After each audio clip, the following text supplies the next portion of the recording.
Have you ever noticed that the quietest people are often the most powerful ones in the best way possible? While the world chases applause, followers, and validation, there are those who walk alone and somehow become stronger every day. But be careful. Those who have few or no friends might be hiding something that most people don't understand. A free mind, a selective soul, and an inner strength that doesn't depend on anyone. Today, you'll discover the 5 traits that define people who live peacefully in their solitude. And by the end, you might realize that being friendless was never a flaw, but a sign of wisdom. We live in an age where people's value seems to be measured in numbers, likes, followers, and views. Society has convinced us that popularity equals success, and that loneliness is something to be avoided at all costs. But the ancient Stoics thought differently. For them, being alone didn't mean being empty. It meant being full of oneself.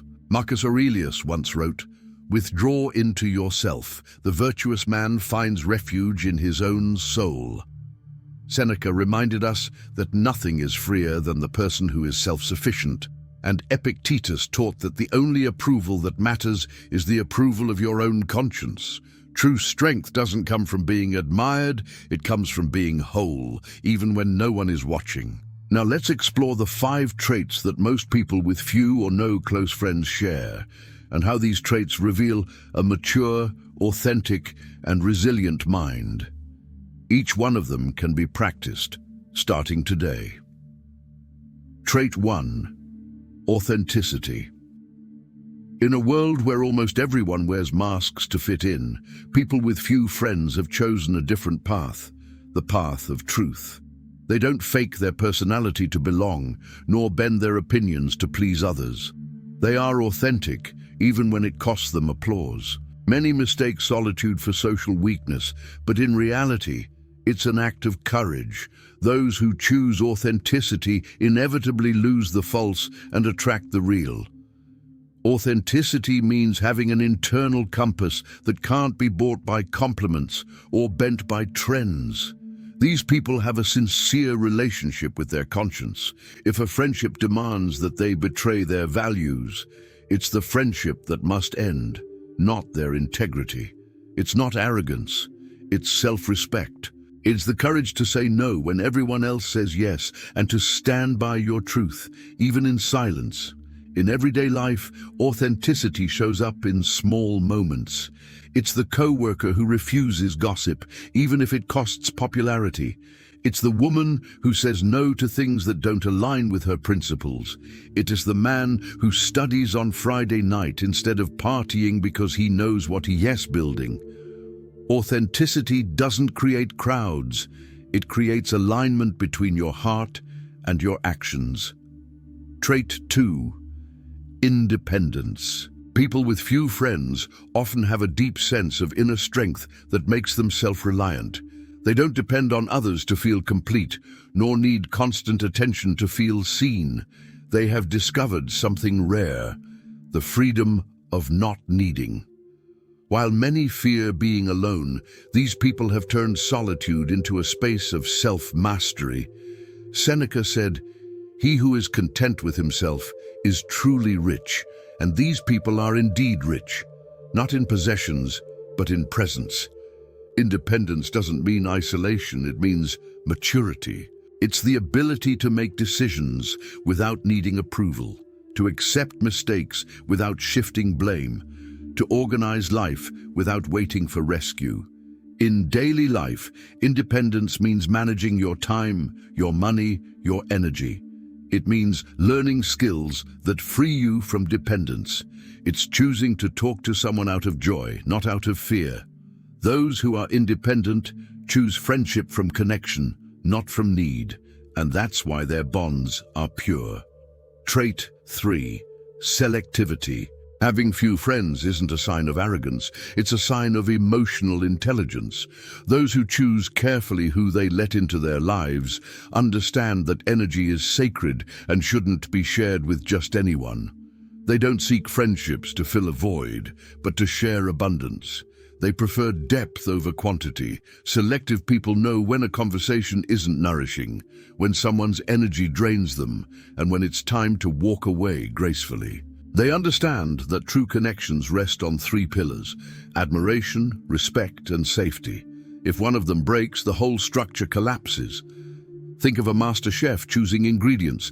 He doesn't fill his basket with whatever's available. He selects only the best for his dish. Selective people act the same way with relationships. Fewer ingredients, higher quality. It's not about building walls, it's about building gates. Those who respect your peace can enter. Those who don't, leave without drama. Trait 4. Introspection. One of the most fascinating qualities of people with few friends is their ability to look within. Instead of seeking answers in the world's noise, they dive into silence. They've learned to listen to their own thoughts, to understand their emotions, and to transform solitude into wisdom. Marcus Aurelius viewed introspection as a sacred daily ritual, to review the day, recognize one's intentions, and make quiet corrections. Introspection isn't escapism, it's investigation. It's asking why until you reach a truth that isn't based on anyone's opinion. It's turning guilt into responsibility, anxiety into preparation, and anger into clarity. Those who cultivate their inner world react less and reflect more. They don't chase every distraction because they've learned to tell the difference between noise and signal. In practice, introspection might mean 10 minutes of silence. No screens, no noise, just writing down what you feel and think. It's walking in nature and observing your breath. It's asking yourself, what's really within my control right now? That simple Stoic question separates what belongs to the world from what belongs to you. What's the world's? Let it go. What's yours? Work on it with care. Finally, what truly connects all of these people is their commitment to constant growth. Solitude, when understood correctly, becomes a fertile ground for transformation. Seneca said, "Difficulty awakens virtue, and solitude, though challenging, is one of the greatest teachers." Growth means treating silence as a classroom. It's studying without urgency, training without an audience, and building habits quietly. It's understanding that life has cycles, some for planting, some for harvest. Those who embrace solitude learn to handle the invisible phase with grace. When results come, they come solid because they were built from within. And there's one trait that runs through all the others: peace. Those who live comfortably with solitude often carry a serenity that doesn't depend on full schedules or noisy company. Peace is born from alignment between what you value, what you decide, and what you do. When you live according to your principles, the need to prove yourself disappears. Ironically, that's when you become most magnetic, not because you seek attention, but because your calm presence speaks louder than words. If you've made it this far, that already says a lot about you.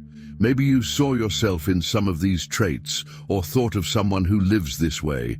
But remember, being alone isn't a punishment. It's an invitation to meet yourself. You belong to a rare group of people who choose depth over distraction, peace over popularity, truth over noise. Share this message with someone who needs it. Sometimes one reflection can be the bridge to someone's awakening. And if this message resonated with you, like the video and subscribe to Ignite to Achieve. Here, we cultivate the habit of caring for your inner peace and growing in emotional maturity, one quiet step at a time. Take a deep breath, look within, and remember, the truest friendship begins with yourself.